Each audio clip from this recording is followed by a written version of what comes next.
Okay, good morning. Good morning. So time check natin is alas 11:16. So yun yung kaganapan ngayon. So nandito lang kami talaga sa bahay. Hindi tayo pwedeng lumabas at nakaw. Anong lakas ng hangin, no? Tingnan nyo, pagmamasdan nyo yung nandito lang ako sa pintuan.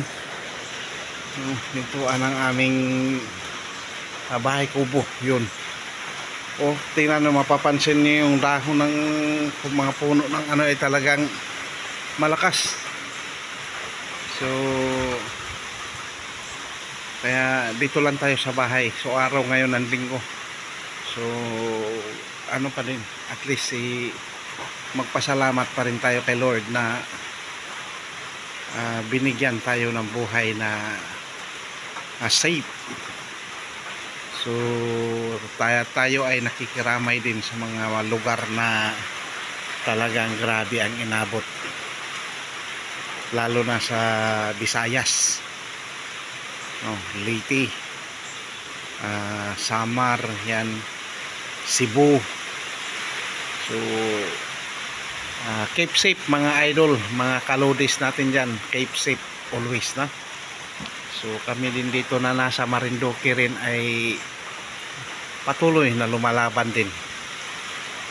Okay, sabi nga ng kuwan, paghahandaan ang pagdating ng bagyo, maghahanda pa, wala nang masaing, maghanda pa, ay sos, ay ano nang nangyari. Magpasalamat na lang tayo kay God na safe, ano pa rin tayo, secure, no?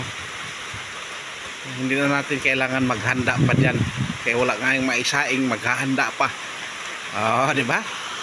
So ganun ka ano yung tricycle vlogger na kalbo. Nandito lang tayo sa bungad ng ating mentor. So yun, mapapansin talaga ninyo na ano. So hindi rin ako lumabas talaga kay gawa ng mahirap na pag nahulugan ka dyan ng mga sanga ng punong kahoy, ay siya, makakakita ka ng mga bituin.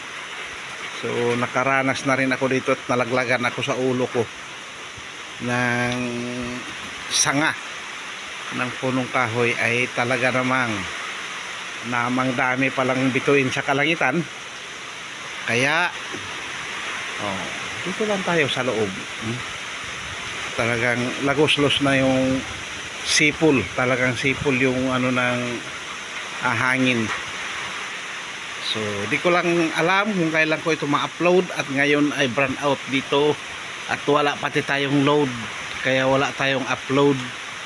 So basta bahala na kung kailan ko ito ma-upload. So yan yung surroundings, yung aming kasalukuyan tinitirahan dito, no? Ay talagang ang hangin nga naman. Hindi magkaintindihan kung saan paroon at parito yung mga dahon ng punong kahoy. Ayun, no? Thank you very much mga kabiyaheros-biyaheras, ano? Taos pusong pakikiramay sa mga lugar na mga nasalanta.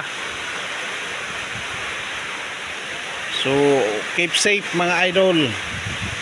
Okay, sa mga kasalukuyang nagbiyahe ay siya mag-ingat at hindi natin hawak ang panahon. Okay, thank you very much sa patuloy ninyong pagsuporta. Bye bye, God bless, and to God be the glory. Alfred Uhaw TV Vlogs, nagsasalitang mag-isa.